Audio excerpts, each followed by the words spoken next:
అన్ని కీళ్ల సంబంధిత సమస్యలకు రీజనార్థోస్పోర్ట్ హైదరాబాద్లో అధునాతనమైన సర్జరీ లేని వైద్యం.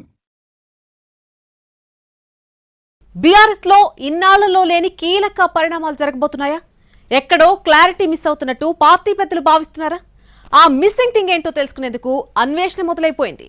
సడన్ గా పార్టీ విస్తృత స్థాయి సమావేశం అందుకే పెట్టారా? అసలు గులాబీ దళంలో ఏం జరుగుతోంది? రీఛార్జ్ మోడ్ లోకి రావడానికి అధిష్టానం ఏం చేయాలని అనుకుంటోంది? Let's watch.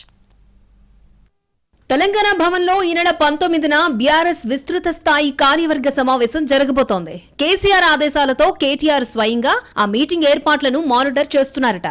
ఆహ్వానితుల లిస్టును తెప్పించుకుని ప్రతి పేరును పట్టి చూస్తున్నారట కేటీఆర్. ఇప్పుడిదే బీఆర్ఎస్ వర్గాల్లో హాట్ టాపిక్.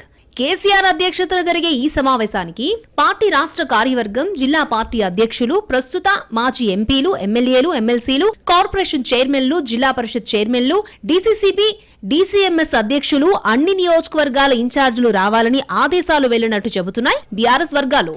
పార్టీ ఆవిర్భవించి 25 ఏళ్లు కావస్తున్న టైంలో సిల్వర్ జూబ్లీ వేడుకల నిర్వహణ కోసమని పైకి చెబుతున్నా అసలు మ్యాటర్ మాత్రం వేరే ఉందన్నది ఇన్నర్ వాయిస్. ప్రతిపక్షంలోకి వచ్చాక ఒక్కసారి మాత్రమే బీఆర్ఎస్ విస్తృత స్థాయి సమావేశం జరిగింది. పార్లమెంట్ ఎన్నికల్లో ఘోర పరాజయం తర్వాత అయితే అసలు కార్యవర్గ సమావేశమే జరగలేదు. ఈ లోపు చాలా మంది వదిలేసి ఇతర పార్టీలకు వెళ్లిపోయారు. అది మండల స్థాయి నుంచి జరిగిపోయింది. దీంతో అసలు ఇప్పుడు తమ జట్టులో ఉన్నదెవరు, వదిలేసి వెళ్లింది ఎవరు అన్న క్లారిటీ లేకుండా పోయిందట అధిష్టానానికి. ఒక కార్యక్రమానికి పిలుపునిస్తే ఏ మండలంలో, ఏ జిల్లాలో ఎవరు పార్టిసిపేట్ చేస్తారో అర్థం కాని పరిస్థితి ఉందని చెప్పుకుంటున్నాయి గులాబీ వర్గాలు. అలాంటి కంగాలి పరిస్థితుల్లోనే ప్రోగ్రామ్స్ ఫెయిల్ అయ్యే అవకాశాలు ఎక్కువగా ఉంటాయి. అందుకే ఈ కన్ఫ్యూజన్ నుంచి బయటపడడం కోసమే విస్తృత స్థాయి సమావేశం పెట్టినట్టు తెలుస్తోంది. ఈ మీటింగ్ కి ఎవరొస్తారో ఎవరు రారో తెలుసుకుని మనోళ్ళు ఎవరు, మంది వాళ్ళు ఎవరన్నది డిసైడ్ చేసుకోవాలి అనుకుంటున్నట్టు సమాచారం. అందుకే ఈసారి మీటింగ్ కు అంత ప్రాధాన్యత అని అంటున్నాయి గులాబీ వర్గాలు.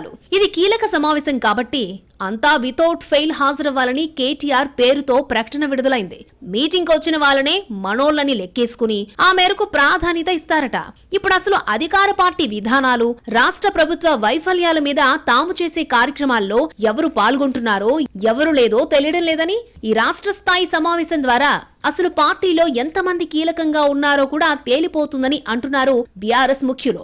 మీటింగ్ తర్వాత కీలక నేతల జిల్లాల పర్యటనలు ఉంటాయని, యాక్టివ్ లీడర్స్ ఎవరో తేల్చుకుని పార్టీని రీఛార్జ్ మోడ్ లోకి తీసుకువెళ్లాలనేది మెయిన్ ప్లాన్ గా తెలుస్తోంది. గులాబీ కొత్త బందా ఎంతవరకు వర్కౌట్ అవుతుందో చూడాలి మరి.